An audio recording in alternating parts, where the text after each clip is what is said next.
Ngano dili nimo angay problemahon ang wala sa imong kontrol. Nakasinati na baka og panahon nga naguol ka sa butang nga wala nimo mabuhatan og paagi sama sa paghulat sa resulta sa usa ka exam, sa pag-atubang sa usa ka trahedya, sa pagkasuko sa mga pulong nga wala nimo matagna, sa kinabuhi daghan ang mahitabo nga wala tay gahom sa pagpugong. Ang panahon, ang panghunahuna sa uban, iyang kahimtang sa kalibutan.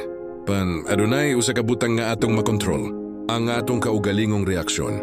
Kung nawad-an ka og trabaho, magpabilin ba ka sa imong kasubo? Puimong pangitaw ng sunod nga hagit sa kinabuhi.